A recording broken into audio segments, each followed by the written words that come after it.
Bom dia a todos. Agora, oficialmente, todos estão ouvindo bem? Ok. Ótimo. Ótimo. Hoje nós temos o prazer de receber o professor Jesus. E ele vai conversar conosco acerca da temática saúde do professor, saúde da educação. Na Grécia Antiga, Hipócrates, na sua obra Ares, Águas e Lugares, dizia que o entorno é imutável, mas contornável. O cuidado de si é premissa para o cuidado com o outro. Como disse Jesus, o outro, como um cego pode guiar outro cego? Os dois vão cair no precipício. A educação é um processo de condução do indivíduo à pessoa. E a palavra aluno, do latim, alunux, é o sem luz. E o professor, o docente, docere, aquele que instrui, que ensina, que informa, que conduz. Se o aluno seria o alunux, sem luz, o professor seria aquele que tem a luz, ou que teria a luz para ensinar, instruir e informar. Lembrando Hipócrates que o entorno é imutável, mas contornável, e que o cuidado de si é premissa para o cuidado do outro, o professor Jesus se propôs a conversar conosco sobre essa temática tão importante: saúde do professor, saúde da educação. O título dessa conversa, por si só, já explica a intenção da sua fala. Então, para conversar conosco, nós, com muito prazer e alegria, eu tenho a honra de apresentar o professor Jesus, por quem eu tenho uma admiração, até antes de o conhecê-lo pessoalmente. O professor Jesus, todos já conhecem, ele é doutor em psicologia, tem mestrado e graduação em psicologia, já foi coordenador do nosso curso de psicologia e é coordenador do NOP, agora NOPA, tem uma atuação em outras áreas, como professor também, como psicólogo, e é um prazer, Jesus, te receber mais uma vez, te escutar, compartilhar conosco essa fala sobre essa temática tão importante, que é a saúde do professor. Fique à vontade, eu vou tirar minha tela aqui, que se você quiser compartilhar alguma coisa, fique à vontade. Ok. Primeiramente, muito obrigado, Pedro. Você sabe que a recíproca é mútua, você sabe a admiração por você, e não só por você, mas por vários e vários profissionais que a gente tem aqui na casa. A minha trajetória na Unicor, ela começou muito bem, ela começou em Três Corações, e eu fui acolhido de uma forma, assim, espetacular, eu não tenho nem como negar isso. Vivenciei um dos piores momentos da minha vida também, nesse período que estava lá, que foi o tratamento do câncer, e no meu retorno fui completamente 10 vezes mais acolhido, assim. Então, vocês não imaginam o afeto que eu tenho pela equipe de Três Corações. Pela equipe de BH já é outra coisa, assim, já é uma entrada diferente, já é um retorno, já é uma construção em conjunto com o Pedro, com todo mundo que está lá, com o André, com o Daniel, que foi uma outra luta, assim, com o Fernando, que foi um processo de ganho muito grande. Com a unidade Betim também, a gente tem o Deja lá, que é um parceirão, que faz um trabalho aí muito próximo com a gente, que eu só tenho a agradecer. Agora, mais ainda, eu tenho a agradecer pela chegada do professor Lácio e que nos apontou algumas necessidades fundamentais para a construção do NOPA, assim. E entre elas, cuidar da gente, né? Esse cuidar de si, que na história da Grécia já está tão presente, depois Foucault vai trazer isso para a gente, ele é uma coisa que a gente precisa aprender a construir. A ideia da gente conversar hoje sobre saúde do professor é uma ideia que ela precisa de alguns apontamentos, ela precisa de delimitar para onde vamos. A minha conversa com vocês aqui, ela vai partir, na verdade, um pouco pela ideia de oficina. Nós vamos experimentar algumas coisas, nós vamos conversar aqui sobre algumas coisas. Então, eu não estou aqui hoje na função de ficar citando autores, eu estou aqui de uma forma mais, vou falar um pouco das minhas experiências, e principalmente das experiências em relação à saúde do professor. Quando eu comecei a montar essa palestra, esse nosso encontro, a primeira coisa que aparece muito claramente é assim, adoecimento do trabalho, e aparece uma enxurrada de informações e não aparece muito informações sobre cuidado. E a nossa perspectiva aqui é mais falar sobre cuidado. Capacitar é um cuidado, né? Conhecer é um grande cuidado. E a gente vem nessa perspectiva aqui. Quando o convite me chega para falar sobre saúde do trabalho, saúde do trabalhador, saúde do professor, eu me remeto muito à minha formação, né? Eu faço parte do laboratório de trabalho da UFMG, faço parte do laboratório de psicologia do trabalho e social da PUC, e lá a gente tem uma discussão constante sobre isso, sobre como acontece o trabalho, como que ele se desenvolve. E uma das questões básicas que sempre aparece lá é alguns estudos constantes que tem sobre o trabalho. E aí eu vou lançar uma pergunta inicial aqui para vocês, que se remete muito a esse espaço que a gente tem lá na Federal, que a gente brinca muito assim, de que quais são as profissões que são mais estudadas em relação ao adoecimento do trabalho. E aí eu queria que vocês me ajudassem aí no chat, e aí vocês podem chutar aí quais as profissões que vocês acham que tem mais estudos sobre adoecimento no trabalho. E além disso, eu queria apontar uma coisa muito breve. Esse espaço aqui, ele tem que ser um espaço de confiança e de proteção. Então, estamos aqui para discutir a saúde do trabalho, mas pensando que esse é um espaço ético, que esse é um espaço quase um espaço de consultório. Então, aqui, vamos relaxar, vamos falar, vamos escrever do jeito que a gente quiser, vamos conversar da forma mais tranquila. Então, vamos lá, podem começar. A Glei já falou medicina. Ok, o que mais? O professor é óbvio, né? O professor está aí. Profissionais de saúde. Música aparece um pouco. Tem um grupo de pesquisa que faz sobre isso, que estuda os músicos e a relação do adoecimento. Mas alguém chuta mais alguma área? Computação? Sim.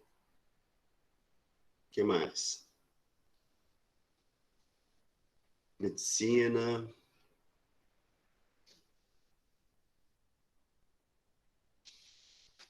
Médicos. Olha só, a gente caminha bem para essa área. Assim. A gente tem 4 áreas que elas são bem descritivas nessa relação aí. O Cris apontou uma delas lá. Primeiro, área da saúde. A gente tem muito estudo sobre enfermeiros, médicos nem tanto, porque os médicos se escondem um pouco, os médicos eles adoecem muito, mas eles não expõem tanto isso. A gente vai ter enfermeiros, técnicos de enfermagem. A área hospitalar traz um grupo muito grande para esses estudos. A gente vai ter a área militar, os policiais, eles adoecem absurdamente pela precariedade, pela condição de trabalho habitual deles. A gente tem não só a computação, mas a área de telemarketing. Então, essa área que tem um autor chamado Ricardo Antunes, vai falar que é os infoproletários, que são os novos operadores que precisam da informática o tempo todo e sofrem de um adoecimento muito compulsivo em relação a isso. A gente tem o telemarketing e a gente tem os professores. Todas essas áreas, professores, área de educação, elas têm algumas características em comum. Primeiro, uma exposição muito grande, são áreas de exposição, são áreas com, às vezes, déficit material muito grande, então o sujeito precisa de materiais e não tem. São áreas de pressão, então o sujeito sofre muita pressão para determinada produção do telemarketing, da educação, e são áreas que cada vez menos têm produzido coletivos. São áreas que as pessoas não têm se encontrado para lidar conta, para resolver. Essa perspectiva dessas profissões, elas mudaram ao longo da história, elas nem sempre foram assim. Você tinha o Cris, a Eliane colocou lá os operários. Na década de 80, década de 70, os adoecimentos elas eram completamente diferentes. Eles eram mais lá para ler, para repetição. Você tinha adoecimento de perda de membros. Isso era muito característico de 70, 80, e começa a mudar com a nossa atualidade. Começa a mudar com um excesso de informação, o excesso de demanda e a necessidade de lidar com o tempo com uma urgência muito grande. Essa é a nossa contemporaneidade. E essa contemporaneidade vai fazer com que apareça um quê lá naquela apresentação, no título dessa apresentação. A gente não está falando explicitamente só da saúde do professor, a gente está falando da saúde mental do professor. A gente está falando da saúde mental da educação. A gente começa a falar da saúde mental do trabalhador. Então, dentre esses grupos que apresentam muitas pesquisas, a gente começa a ter uma contrapartida que a gente vem discutindo aí, que são o que a gente vai dizer de novas pesquisas. Quer ver? Mas só para ilustrar aqui, eu vou mostrar para vocês uma apresentação aqui.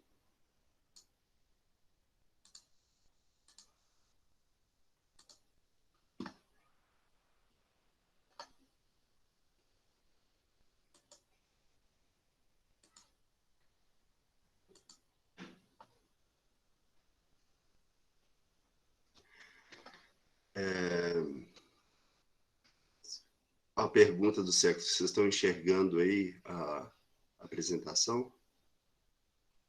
Apareceu para vocês? Sim. Beleza. Então, olha só. Então, aqui, como eu estava falando para vocês, essa entrada do mental aí, ela tem repercutido muito sobre a questão da educação, a questão do que é saúde, e aí a gente precisa entender que a gente, quando entra para o campo da saúde mental, a gente vai ter uma singularidade maior ainda, uma contextualização maior. Mas o que eu queria mostrar para vocês é essa foto aqui. Isso aqui é uma charge dos anos 70, final dos anos 70, que vai falar sobre o professor. Então, ele vai fazer um detalhamento aqui de rugas, de relação com o pó de giz, de a mão perdida pelo mimeógrafo, os dedos calejados pelo giz, os cabelos espalhados pelo nervosismo. Então, a gente já tem uma cultura dessa condição e dessa representação do professor.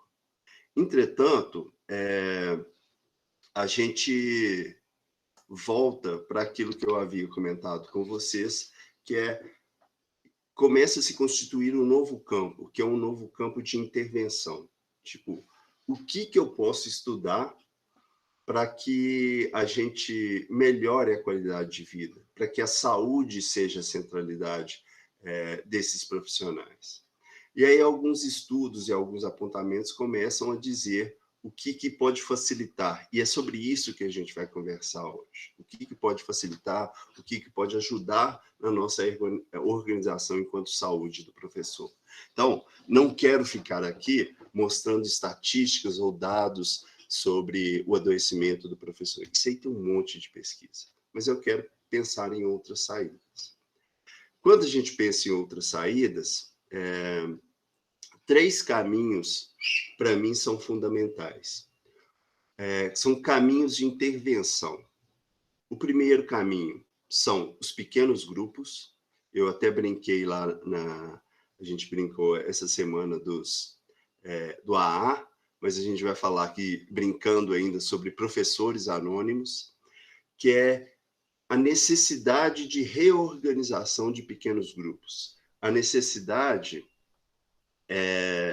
de possibilidades desses grupos se organizarem em outros espaços e promoverem algumas discussões interessantes. Mas que tipo de discussão e que espaços são esses? Qualquer tipo de espaço. Eu não preciso de um espaço físico, mas eu preciso de uma relação que tem fugido muito da nossa atualidade, que é uma relação de empatia, uma relação de confiança. O nosso contexto hoje, ele constrói a disputa e a individualidade como um patamar para qualquer área. E aí eu brinco que, às vezes, eu chego em algumas salas de professor e em várias universidades, e aí você chega naquele ambiente, os professores já estão ali meio que disputando, nem sabem o quê. E aí a disputa é um negócio tão absurdo, e isso faz parte da nossa construção, da nossa sociedade, ela vira uma disputa até do sofrimento. Eu falo que hoje a gente não sabe escutar, porque quando alguém conta alguma coisa para a gente, parece aquelas conversas de vizinha, que se alguém conta um sofrimento, você tem que contar um sofrimento maior ainda. E isso faz com que a gente infle e não resolva nada. Com que a gente enche, com que a gente fique superlotado com os nossos conflitos e não resolva nada. A importância desses pequenos grupos, desses laços de confiança, é a importância de eu saber que, nesse pequeno grupo, eu posso ter condições de falar sobre aqueles conflitos que eu estou vivendo, e esses conflitos vão ser aceitos sem julgamento. Então, a primeira questão, assim, 70% de nós não somos preparados para ser professores. E aí a gente vai lá ser professor. E aí a gente chega lá e dá 300 caradas de algumas coisas que a gente poderia conversar habitualmente, que a gente poderia se reorganizar. Então, esse pequeno grupo de confiança, esse pequeno grupo onde você pode conversar, ele, inclusive, ele é destituído porque a gente não pode expor nossos sentimentos. Eu sempre dou um exemplo que eu trabalhava na prefeitura de Belo Horizonte aqui e trabalhei muitos anos com população em situação de rua. E eu acompanhava um jovem de 29 anos, assim, eu acompanhava ele assim há uns 2, 3 anos seguidos já. E esse jovem era usuário de crack, e era muito difícil, e as coisas não funcionavam, eu tentava várias intervenções. E aí um dia eu entro com esse jovem dentro da Kombi para resolver um negócio de um recebimento, eu nem lembro qual que era a atividade, era uma coisa burocrática que a gente ia fazer, e eu estava muito angustiado, mas muito assim, porque já eram anos e eu não via nenhuma melhora naquilo. E aí eu entro dentro da Kombi e ele todo detonado de crack, assim, imundo. A gente começa a conversar, eu começo a chorar. Olha que maluco. Psicólogo chorando com o seu... Comecei a chorar, falei, cara, eu não aguento. Falei com ele, não aguento, eu não dou conta, tá muito difícil para mim. E comecei a literalmente expor para ele tudo que eu já tinha tentado. Tal. Falei, olha, eu vou desistir. Eu falei abertamente isso com ele. Esse cara me deu um show assim, de profissionalismo que eu nunca esqueci. E eu sempre comento isso com meus alunos, assim, que A construção que a gente tem em algumas áreas do distanciamento é quase uma construção da desumanização. Eu vou me distanciar a um ponto de ser profissional que eu perco essa minha essência humana. E aí, quando eu começo a chorar, esse cara vira para mim e fala assim, Jesus, eu não sou sua responsabilidade. Eu tenho problemas muito anteriores a você. E aí ele começa a falar da história da vida, como ele nunca tinha falado. Nunca. Mas ele entendeu ali que eu ali estava como um sujeito que também estava sofrendo diante da condição dele. O que eu estou querendo dizer para vocês é que é isso. Assim, nós precisamos dar esse espaço para nós. Nós vivemos algumas relações extremamente difíceis em sala de aula, nós vivemos relações extremamente complicadas burocraticamente, e aí a gente entra em alguns conflitos extremamente desnecessários. A gente não acolhe, a gente não sabe fazer com o sofrimento do outro. Ah, professor, então você está falando que a gente tem que virar terapeuta um do outro? Que a gente... Não, a gente só tem que ser humano. Só isso. A gente só tem que voltar à nossa essência. Tem duas características básicas do humano. A primeira é de criação. Trabalhar, recriar, é transformar o mundo. E a segunda é esse campo de afeto que a gente tem. Essas duas coisas, o computador não vai dar conta de fazer com a nossa expertise. Ele não consegue criar como a gente cria, ele não consegue reinventar, por mais que ele tenha milhões e milhões de... É a nossa função. Inclusive, nós inventamos o computador. E ele não consegue acolher como a gente acolhe. Se a gente esquece essas duas coisas, um caminho aí problemático começa a se constituir. Então, essa primeira intervenção, esse campo de intervenção, é um campo de intervenção nosso. É um campo de intervenção que cabe a nós constituir novamente, cabe a nós ter um olhar cuidadoso, ter um olhar de afeto, ter um olhar de... Ah, então, você está falando de novo que eu não dou conta nem de mim, vou ter que dar conta do outro. Mas quando a gente é um grupo, a gente sabe uma hora que um está bem e o outro não está. Né? Então, tem hora que a gente, não, beleza, agora é a vez do outro, vamos, não, agora eu posso ajudar com isso, com aquilo. Isso precisa ser reforçado plenamente, não só enquanto na área de professores, mas em todas as outras áreas. Você pega os policiais, o último trabalho que eu fiz com os policiais, é uma equipe muito dura, muito...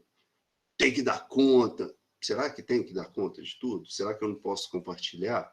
Mas está dentro dessa perspectiva estrutural nossa, dessa forma como a gente tem vivenciado o trabalho, essas dificuldades todas. Então, na saúde também, né, cada um tem que fazer o seu, tem que dar... Será? A saúde até é muito acolhedora em relação a isso, ela sabe se organizar de forma, mas a gente precisa fazer isso constantemente. A gente precisa desse cuidado com o outro. Então, o Professores Anônimos não é que o nosso vício seja o álcool, mas o nosso vício é o trabalho, é o prazer que a gente tem, por isso que a gente faz, e a gente precisa cuidar disso. Não é... Eu brinco muito, minha filha, assim, eu sou fascinado, adoro chocolate e café. Mas eu sei que chocolate e café mata também. Inclusive, o trabalho também mata. O índice de suicídios é gigantesco em várias áreas, principalmente nessas que eu estou falando. O cuidado é algo fundamental. E é um cuidado simples. Simples.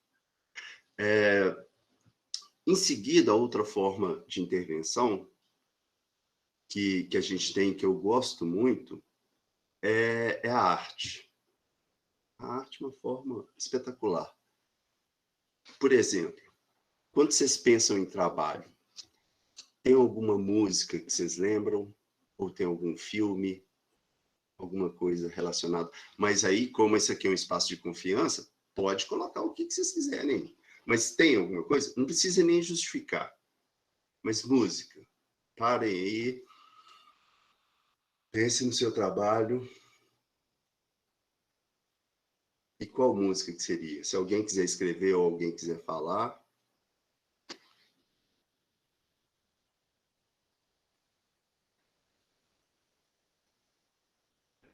Aí tem uma playlist pré-aula maravilhosa, você pode compartilhar com a gente.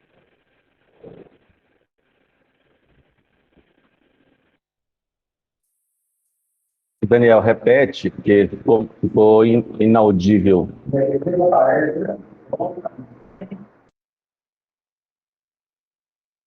Melhorou agora?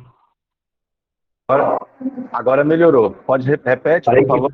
Escutou. Eu falei que você tem uma playlist pré-aula maravilhosa. Toda aula você coloca uma música muito bacana antes da aula, assim, para ir ambientando até os alunos irem entrando. A playlist é muito boa. Ah, sim.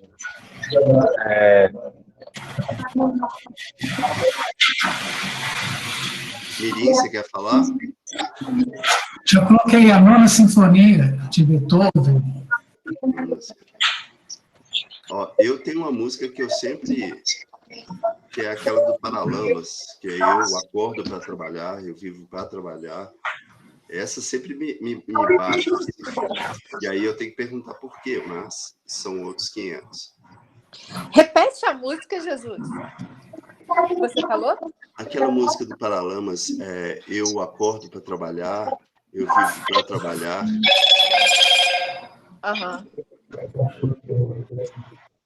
Se a gente for pensar em filmes também, a gente tem vários filmes que vão remeter à nossa profissão, ou vão dizer um pouco sobre a nossa relação com o trabalho. O que é importante na arte para a gente? A arte, ela consegue dar saídas para algumas expressões nossas. Então, eu venho cá e falo para vocês, olha, a gente não está dando conta do coletivo, a gente não está dando conta do pequeno grupo. Mas aí, eu vou lá, Capitão da Indústria, é verdade, o nome dessa música que eu falei. Aí eu vou lá, escuto aquele sertanejo modão, e aí eu choro e me expresso por ele. E eu, inclusive, me expresso com um outro por ele. A arte, ela tem uma correlação, comida com titãs também é boa, ela tem uma relação com os 4 pilares da metodologia ativa. Se eu penso lá que eu vou ter lá, primeiro, contextualização. Eu preciso contextualizar aquilo ali. Eu preciso saber do que é que aquilo se associa comigo. Então, quando eu escuto uma música, tem alguma coisa ali que associa comigo, tem um contexto. A música tem uma outra relação extremamente importante, que é a relação da ligação com a memória. Então, eu me estabeleço em outro espaço, e às vezes em outro espaço mais saudável ou não. A arte tem isso de uma forma geral. Ela gera uma conexão, né? Então, eu gosto dessa música, o outro também gosta, então a gente cria laços com ela. Ela, que são características lá, ela, quer ver qual? Deixa eu mostrar aqui para vocês os outros links, quer ver?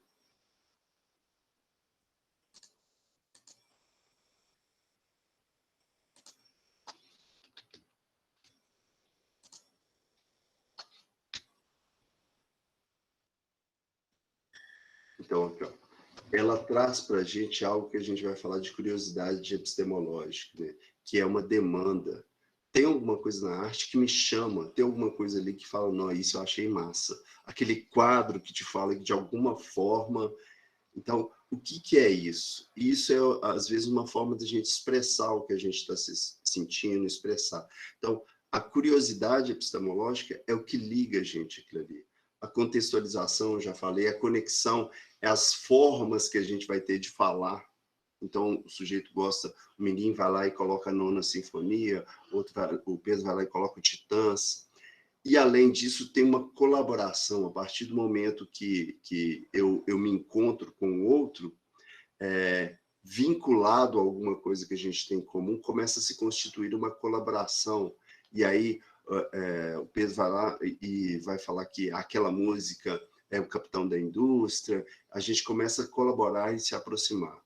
A arte tem essa possibilidade. Então, o sujeito está vivendo um conjunto de conflitos gigantescos, ele vai lá dançar, velho. Ele vai lá o que a psicanálise vai chamar de sublimar.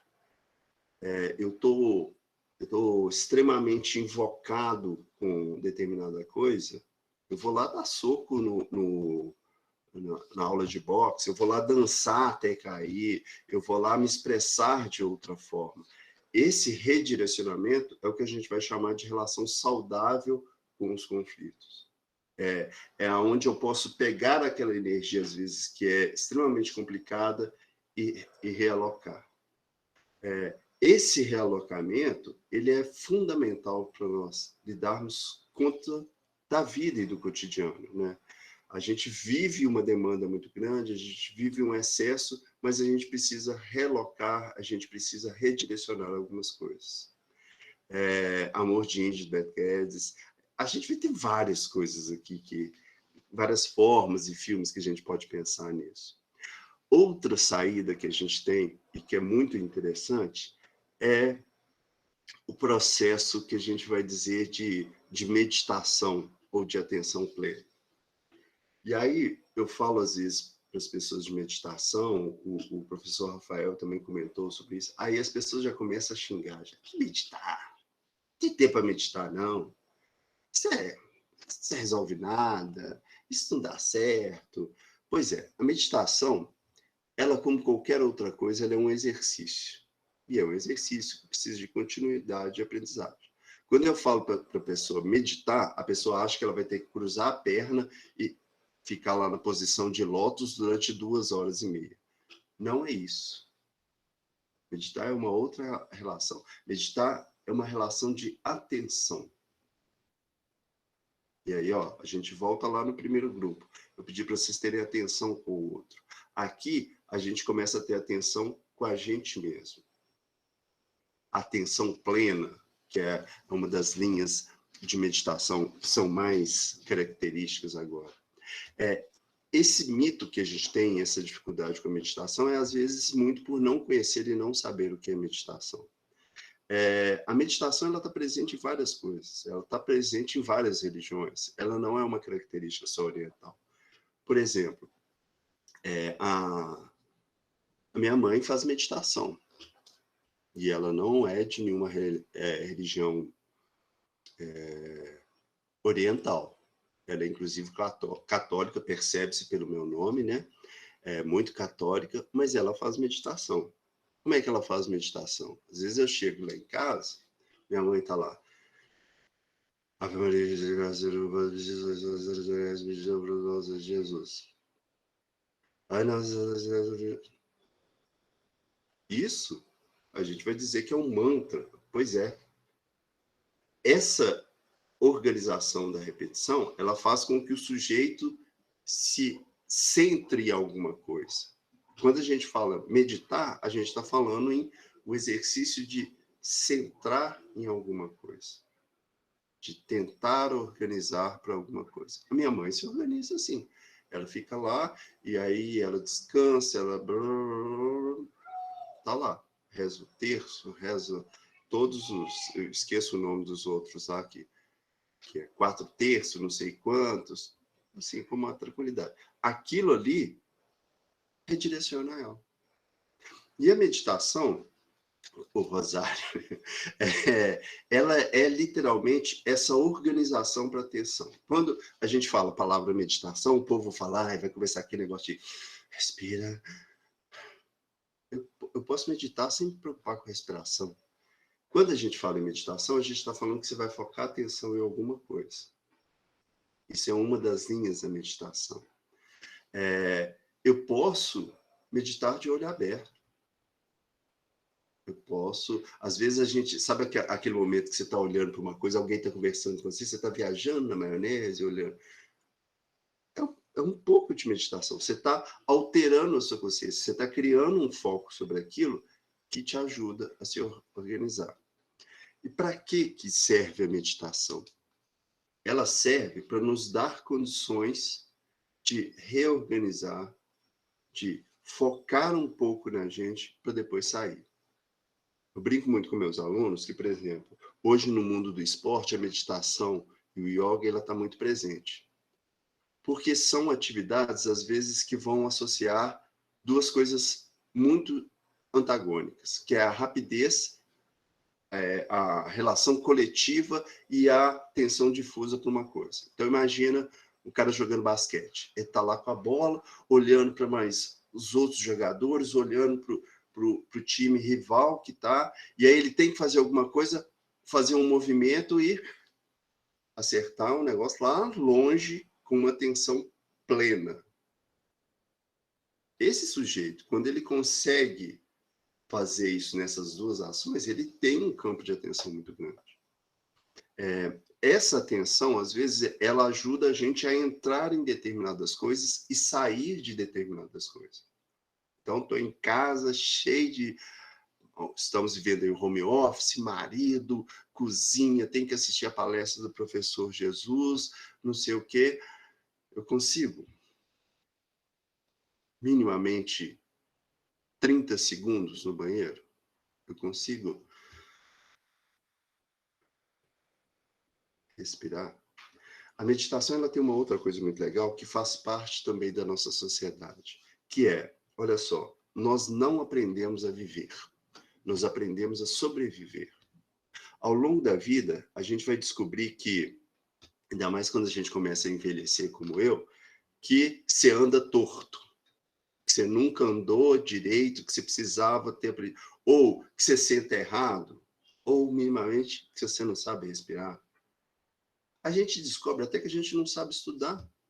Eu dou aula, às vezes, para concurso, e aí o cara já tem a segunda pós-graduação, eu vou lá ensinar métodos de estudo, o cara fala, nossa, como é que eu não aprendi isso há 20 anos atrás? Então, nós temos uma relação, outras coisas, por exemplo, alimentar. A gente descobre que a gente não sabe alimentar. Então, a nossa grande relação é descobrir que a gente pode descobrir coisas novas e isso pode ser interessante. E a meditação é uma delas, que é respirar, me organizar para alguma coisa, executar essa coisa. Selecionar as coisas. É uma das outras funções que eu acho que é extremamente fundamental para a saúde. Às vezes, a minha filha ou a minha esposa vem me trazer alguma situação, e aí, normalmente adolescente, aquela coisa de que o mundo está acabando, e aí vai me contar o problema. Aí me conta, e pronto, aí às vezes eu falo assim, olha, você acha que daqui a uma semana esse problema vai existir ainda? Você acha que daqui a um mês esse problema vai existir? E daqui a um ano? Aí, na verdade, o problema já não vai existir no dia seguinte ou 1h30 depois. Então, entender que às vezes eu posso me compreender e compreender o contexto é fundamental. Eu não vou gastar energia com isso. Essa determinada situação não merece o meu desenvolvimento energético com ela, porque daqui a pouco ela se resolve. E isso, a maturidade também ajuda a gente a adquirir ao longo do tempo, mas ela está presente aí na vida. A meditação, ela tem uma outra característica, que é a característica da relação temporal, isso que eu comecei a falar com vocês. O primeiro quebra-cabeça que a gente tem na meditação ou nos estudos orientais é que, quando você começa a estudar e entender um pouco mais, você vai falar assim, pois é, o futuro não existe. Aí você fala, como assim? O futuro existe. Eu sei se eu vou estar vivo daqui a uma semana para estar me matando agora com esse problema. Então, eu preciso minimamente reduzir. O passado, as angústias, o que eu já vivi anteriormente, elas são agora memórias que eu preciso organizar e vivê-las no agora. As filosofias orientais, elas trabalham plenamente com o presente. E esse trabalhar com o presente, ele vai trazer algumas correlações para a meditação, que ela consegue reduzir um pouco a nossa ansiedade e reduzir um pouco a nossa depressão. Como assim? O que é ansiedade? A ansiedade é algo que existe em todos nós, que ela está correlacionada com uma das emoções básicas nossas, que é o medo. Então, eu eu tenho medo de alguma coisa, eu fico esperando para ver o que é. Eu falo que o medo é aquela... O medo e a ansiedade são o susto anterior do filme, né? Quando você está ali assistindo o filme, aí você vai tomar um susto, você sabe que vai tomar e você fica todo tenso. Então, essa é a característica, isso é o que vai descrever a ansiedade. Agora, imagine viver isso um mês inteiro esperando que alguma coisa aconteça. Seu corpo vai dar pau. A ansiedade é essa antecipação. Mas como que eu vou antecipar um monte de coisa que eu não tenho condições e controle de todas? Eu tenho controle se a luz acabar aqui? Eu tenho controle se a faxina... Não tem, cara. Não tem controle sobre um monte de coisa na vida. Um monte, para não falar milhares. Então, é o agora. Essa redução para o agora, ela é fundamental para mim entender. Então, sofrer pelo aquilo que está para acontecer, sofrer pela... aquilo... Pô, isso é muito difícil. A Simone colocou ali, ansiedade crônica. É óbvio, Simone, que tem algumas determinadas condições da patologia que a gente precisa de tratamento, sim, a gente precisa de medicamento, não vou negar isso. Inclusive, não vou negar que precisa de terapia. Às vezes a gente precisa de terapia para cuidar disso. Mas, além disso, a gente precisa entender que a gente precisa tomar outras atitudes. Eu sou psicólogo e eu falo que eu sou um psicólogo generalista, porque eu acho que tem várias coisas na psicologia que são extremamente importantes. E não é só uma linha que vai resolver a nossa vida, porque todos nós temos uma complexidade gigantesca. Pois é, os remédios todos são fundamentais, mas a gente precisa começar a reorganizar um pouco essa nossa função. A atenção é uma característica espetacular na nossa vida. E ela é o que o cinema usa para engabelar a gente o tempo todo, é o que o mágico usa para engabelar a gente o tempo todo. A atenção, ela é fluida e ela é direcionada externamente o tempo todo. Então, você fala, você joga lá na internet, aí de repente começa... Não, vou dar um outro exemplo para vocês da atenção e como que ela funciona. Se eu decido, olha só, se eu decido que eu quero comprar um Monza verde, não, velho, tô afim do Monza verde, quero comprar. Eu juro para vocês que se eu sair daqui de casa e pegar uma das avenidas aqui principais de Belo Horizonte, a Cristiano Machado, eu vou encontrar um Monza verde. E aí eu vou falar, nossa, isso foi um chamado de Deus. E agora eu tenho que comprar aquele Monza verde. Não, é a minha atenção. Ela está focada. Companheiros, se vocês decidem comprar um sapato vermelho, vocês vão ver sapato vermelho.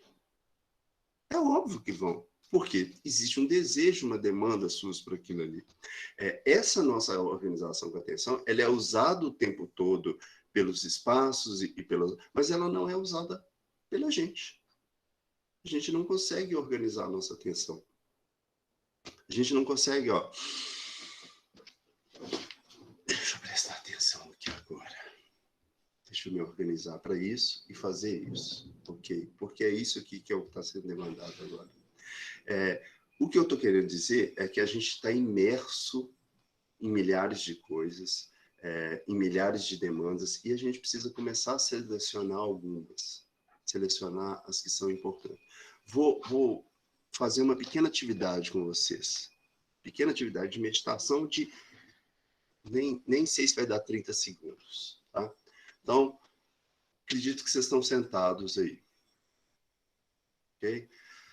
Primeiro, vocês vão só afastar um pouquinho da cadeira, sentar do jeito mais confortável. Quem puder e estiver aí sozinho, de boa, põe o pé no chão, tá?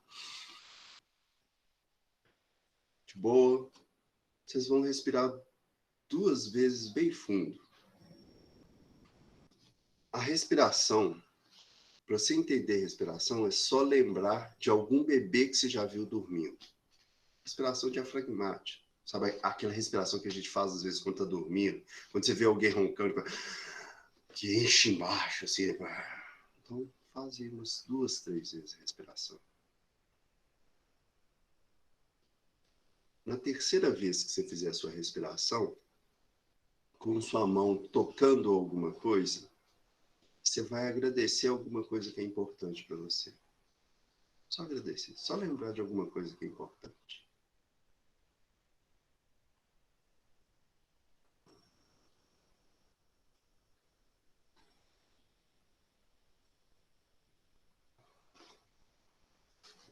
Pronto. Voltamos? Simples, né? A gente pode fazer isso várias vezes ao dia, mas eu preciso fazer isso com atenção.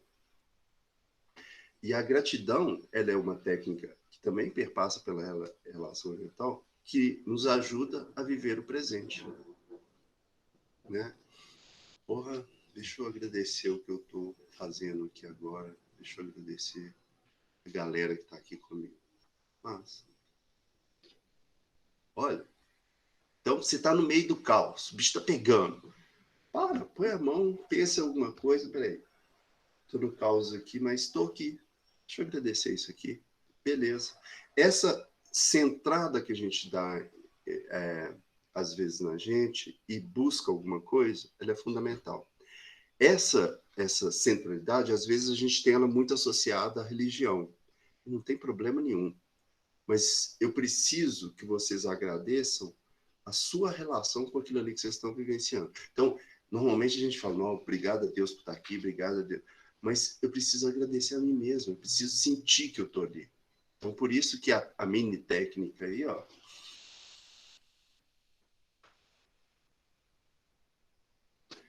As religiões, elas usam disso espetacularmente, mas a intenção da religião, e aí eu vou falar com todo respeito, é a divinização de um Deus. Então, ele quer que se agradeça em função de Deus A, Deus B, Deus C. Aqui, agradecer o que você conquistou, é agradecer minimamente. Isso é meditação. Eu tenho uma outra técnica, espero que vocês tenham feito e tenham gostado, não sei se fizeram, mas se for. Eu tenho uma outra técnica muito simples de meditação, que é para dormir. Que é, eu deito, e aí eu começo a construir alguma coisa, com pequenos detalhes. Eu construo uma casa tem anos. E essa técnica de meditação, eu vou falar para vocês que eu aprendi naquele período drástico que eu falei para vocês do tratamento do câncer. Estava em cirurgias, cortado, às vezes passava a noite sem poder mexer, sem poder virar. Eu falava, então vamos lá. Vamos lembrar daquelas histórias lá de meditação. Eu ficava lá. O que eu vou fazer aqui, já que eu tenho que ficar aqui? Olha que doido isso. Já que esse é o meu estado e eu vou ter que... Não adianta eu ficar, nossa, e se amanhã, e se eu não melhorar? Não, esse aqui agora. Então, beleza, eu ficava... Não, como é que eu vou fazer para dormir? Vou construir uma casa. Vou construir alguma coisa que não vai me ocupar em excesso, mas alguma coisa imaginária. Valorização do cardápio do dia, pois é. Isso que a Elisa comentou aqui, por exemplo, a gente vê muito esse filme americano, né? As pessoas sentam para agradecer a comida. Na verdade, a gente tem que sentar para agradecer a comida e, inclusive, para gerar uma atenção para a comida. O que é fast food? É comer rápido. É se empanturrar de alguma coisa que você não sabe o que é. Pois é, de tudo, exatamente. Isso é muito legal, assim. E às vezes parece uma coisa, não, isso é coisa de... Mas é o mínimo. Quando toda essa nossa discussão aqui sobre saúde, ela está perpassando pelo mínimo, não é pelo máximo. Não estou falando que vai ter estudos lá que vai falar que a meditação vai curar a ansiedade, vai curar... Não estou falando da cura e nem estou falando só disso como uma solução. A solução disso aqui, junto com o medicamento, com outras coisas, é fundamental. Assim, uma vez há muitos anos atrás, eu fui participar de uma seleção para trabalhar num programa de saúde, e aí tinha um estudo de caso que era o seguinte, que era, você acompanha uma portadora de HIV, que a igreja, que o pastor dela falou que ela não tem que tomar mais medicamento, que ela tem que largar o medicamento. Qual que vai ser a sua intervenção com essa mulher? Eu falei assim, olha, eu não vou conversar com a mulher, não. Agora eu vou lá no pastor. Vou lá no pastor, vou falar com ele, que ela tem que continuar, mas que ela precisa também do medicamento. E que vai ajudar ela mais ainda, além da fé, o medicamento. Então, assim, o que a gente acredita, a nossa fé, ela pode ajudar na nossa organização dessa atenção. A gente tem uma dificuldade no campo da ciência de trazer essas temáticas, de trazer espiritualidade, de trazer outras possibilidades para a discussão. Eu participei de uma pesquisa com uma farmacêutica que ela trabalhava medicamentos produzidos num terreiro de Umbanda. E essa farmacêutica, assim, as primeiras vezes que a gente foi lá, ela falou assim, Jesus, aquilo ali misturado com aquilo ali que eles estão bebendo é veneno. O que eu faço? Aí eu falei, uai, eles fazem isso sempre, né? Então tem outros fatores aí que estão influenciando nesse veneno. A gente vai ter que descobrir o que é isso. Esses outros fatores são os fatores nossos, ligados à atenção, ligados à divinização, ligados em algumas coisas que nos ajudam a nos reorganizar. Na nossa relação com a saúde, a gente precisa cuidar da gente, a gente precisa se planejar. Não estou falando que ninguém tem que planejar as coisas, a gente precisa, sim, eu preciso planejar, mas eu preciso planejar sem sofrimento. Eu preciso me organizar sem sofrimento. Eu preciso planejar e não deu certo? Beleza. Vamos lá, vamos caminhar para outras coisas. Eu preciso planejar para não deixar acumular e viver milhões de coisas no mesmo dia e tudo ser importante? É óbvio. A gente tem planejamento para tudo. Mas eu não posso associar esse planejamento ao sofrimento. Então, os workaholics de plantão piram. Então, é uma redução e é um planejamento para algo que seja mais saudável. É uma seleção que a gente precisa fazer. E isso são várias coisas que às vezes não são nos ditas. São simplesmente vivenciadas ou sofridas continuamente.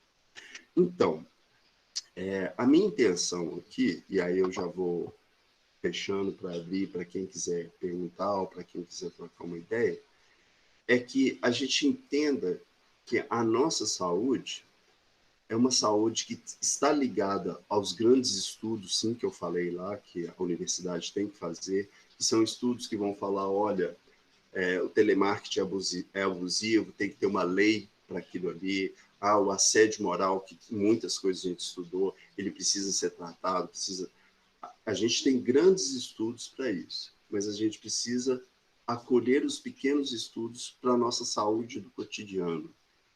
E é dessa saúde que eu vim falar para vocês, assim, dessa saúde que nós construímos.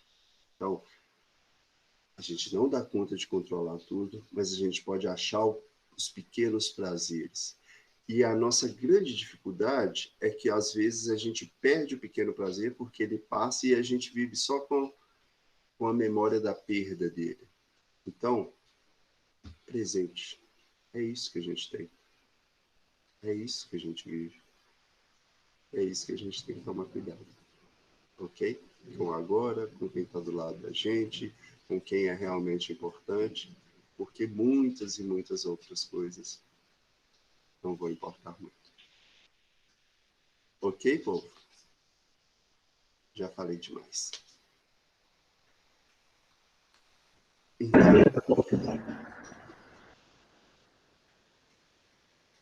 perguntas? Quem quiser fazer uma pergunta, abre câmera e o microfone. Eu acho que conversar com um psicólogo de forma anônima não é legal, não, né? Então, mostra a cara e abre o microfone. Não tem problema, não. Pode ser anônimo também.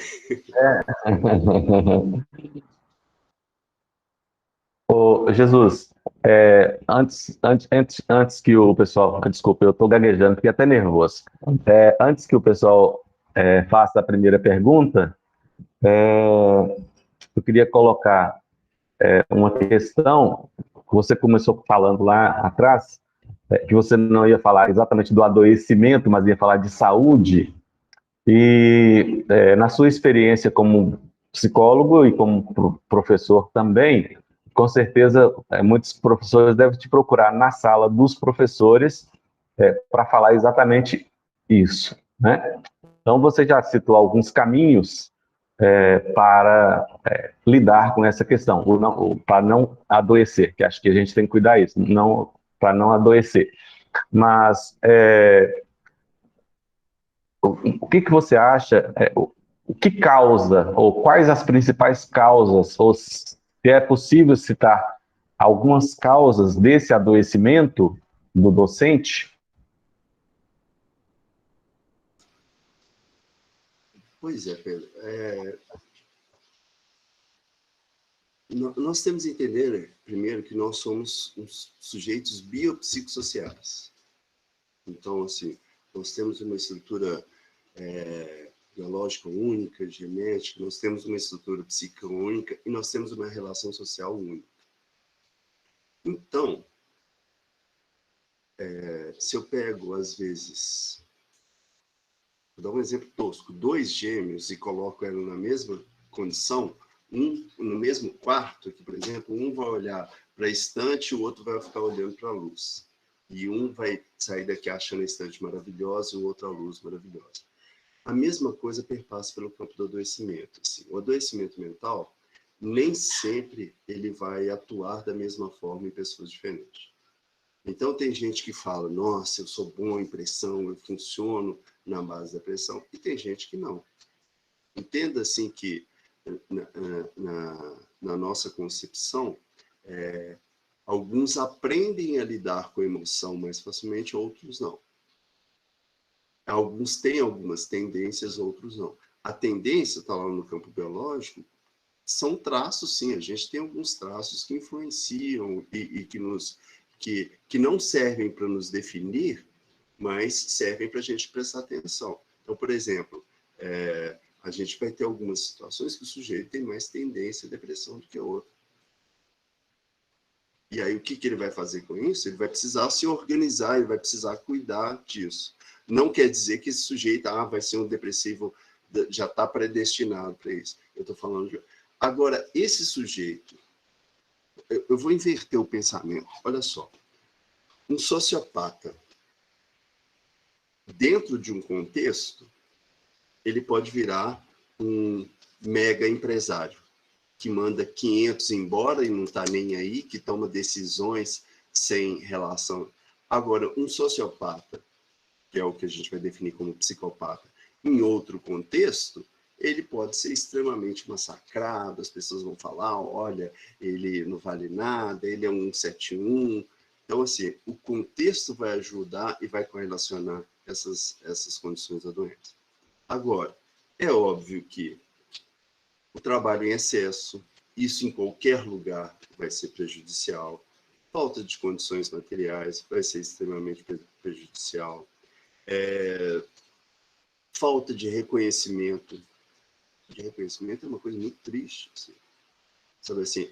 E às vezes eu não preciso de reconhecimento do chefe, eu preciso de reconhecimento dos meus iguais. Não estou falando, o chefe... mas se eu não tenho nenhum reconhecimento do meu mínimo, eu perco o meu sentido em relação ao trabalho. O meu sentido, ele é vinculado ao outro. Eu não sou um sujeito sozinho no mundo. Eu sou um sujeito que tem que me cuidar, mas quando eu me fecho, eu tenho várias outras pessoas aqui comigo. Eu tenho minha mãe, eu tenho gerações, eu tenho outras pessoas que aprenderam ou eu aprendi. Então, eu tenho uma relação coletiva muito grande. Então, esse reconhecimento ele é fundamental ali também. Então, cada um precisa achar, inclusive, qual que é o seu limite. Eu vou te dar um outro exemplo. Eu fui, há um tempo atrás, fazer uma travessia nos Lençóis Maranhenses. Eu acho que ao todo deu uns 60 e tantos quilômetros. E aí, na época que eu fui assim, na minha na minha plena condição sedentária. Mas eu fui sabendo que quando chegasse meu limite eu ia parar, que eu ia me esforçar ao máximo.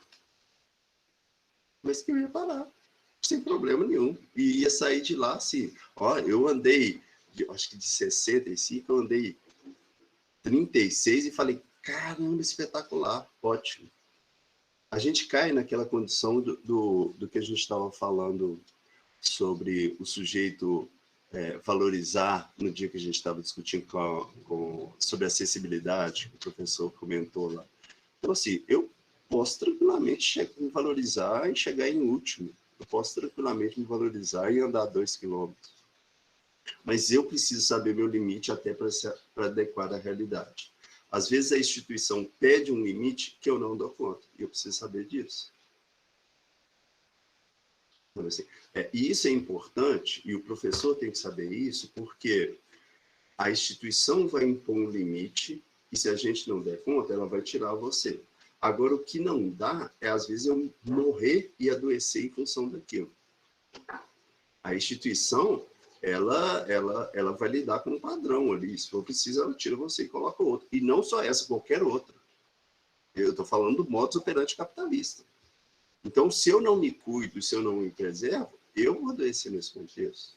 Agora, se mais gente entende disso, se mais gente discute sobre isso, a gente pode até, inclusive, mudar as organizações das instituições. Porque cada vez que a instituição ou organização perde um profissional porque ultrapassou os limites dele, na verdade, essa instituição também perde um conjunto de conhecimentos que esse profissional teve ali e que talvez possa organizá-lo de outra forma ou em outro contexto. Então, delimitar exatamente, olha, isso é o que adoece, às vezes é complicado. A gente tem algumas pistas, mas a gente tem mais do que isso, assim, um saber nosso, saber do próprio profissional, do que adoece a ele mesmo. Não sei se Mais alguém? Sim, é isso mesmo. Eu acho que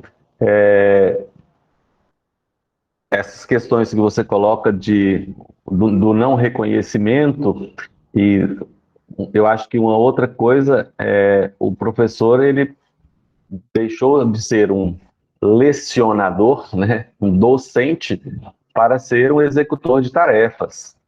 Planejar aula, fazer atividade, realizar prova, corrigir prova, lançar nota e tal. E aí, assim, ele, se não se cuida, ele vai o final de semana todo, né? Então a gente vê assim, quem já conviveu, quem convive ou quem já trabalhou no estado, a gente vê professor que dá aula em 3 turnos, né? Numa escola tem, né, aula manhã, tarde, noite, então realmente é um risco para a saúde.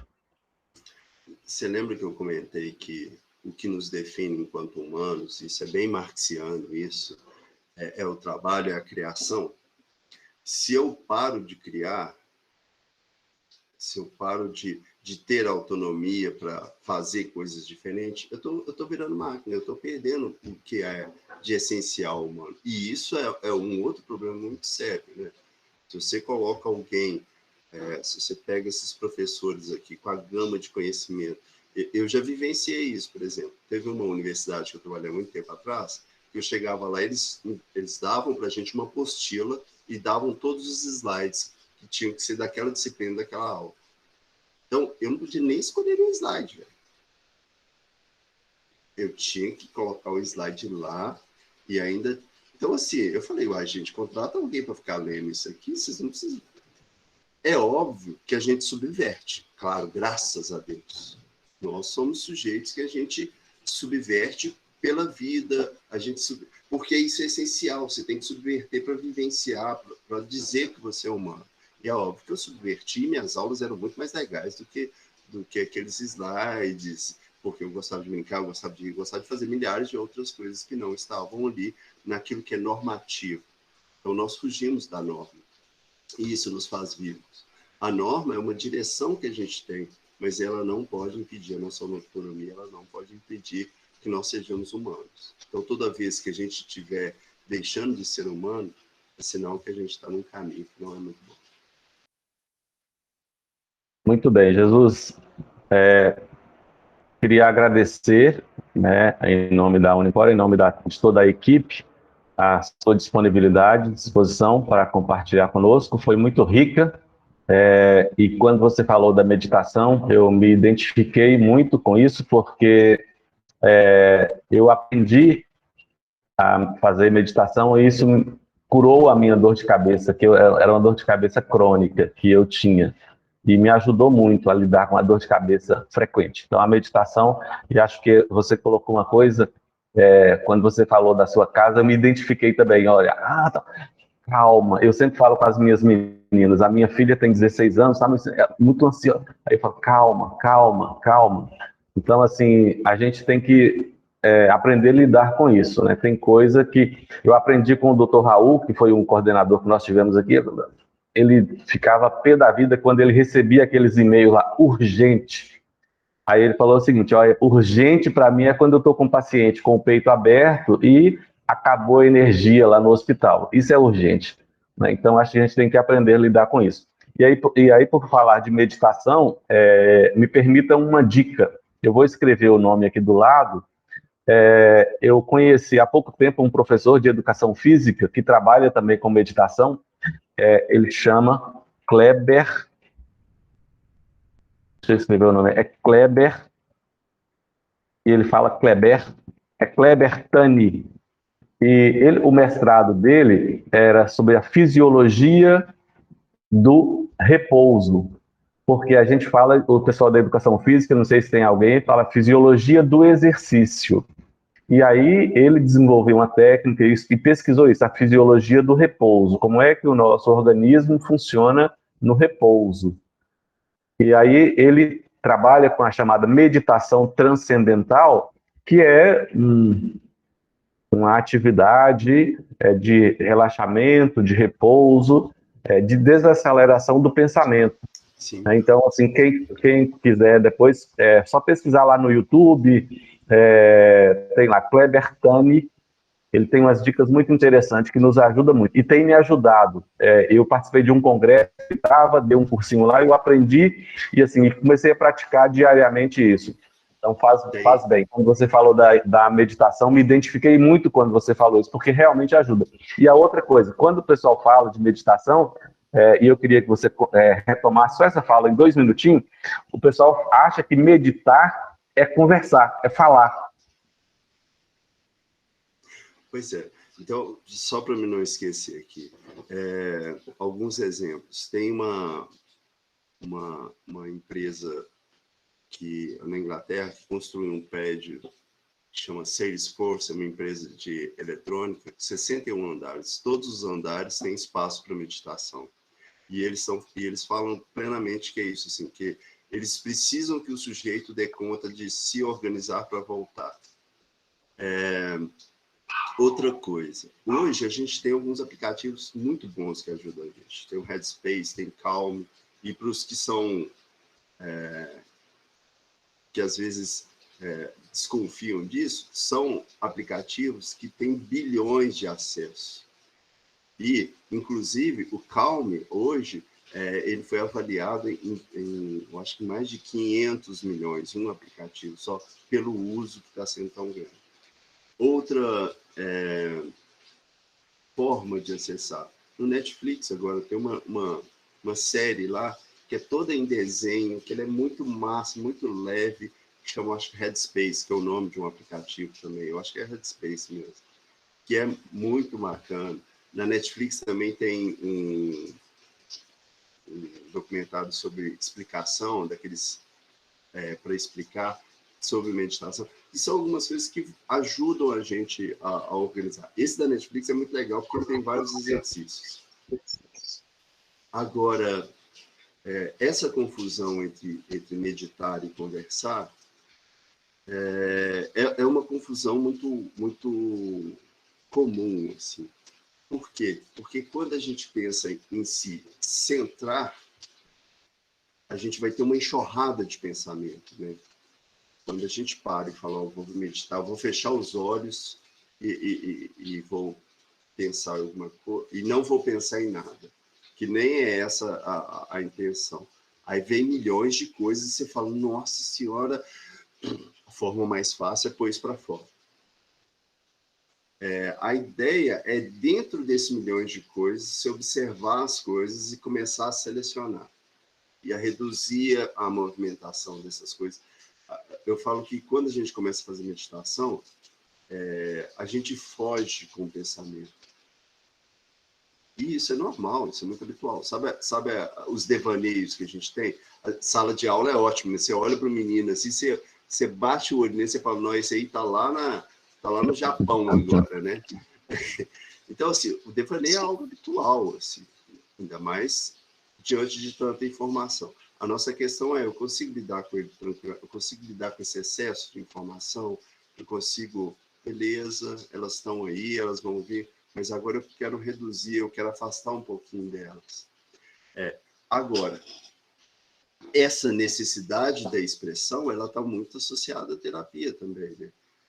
Se eu estou com aquela ideia e a ideia fica ruminando, voltando, eu preciso expressá-la, porque a partir do momento que eu expresso, eu entendo ela mais calmamente, e aí eu entendo, eu até uso uma linha de pensamento, eu falo, saiu assim. Ah, tá, beleza. E alguém fala, olha, você está falando, é isso? Você fala, é. Então, essa comunicação, ela ajuda também a organizar o nosso pensamento, que é fundamental. Mas essa confusão, ela é muito habitual mesmo. Mas é um sinal também que a gente precisa também de terapia, precisa de espaços para esse nosso autocuidado. Até hoje tem gente que acha que terapia é besteira na vida, Pedro. Eu fico chateado com isso, assim, mas... Terapia é luxo, né? É frescura, é luxo, é complicado.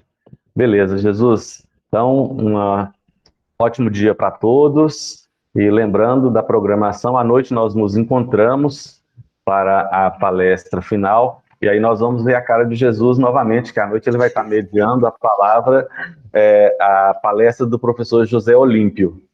É um professor lá de Portugal, indicado pelo professor Lácio. Aí o professor Lácio vai fazer a abertura lá à noite, e depois o professor Jesus, nós vamos tocar o restante. Um ótimo dia, uma ótima sexta-feira à noite.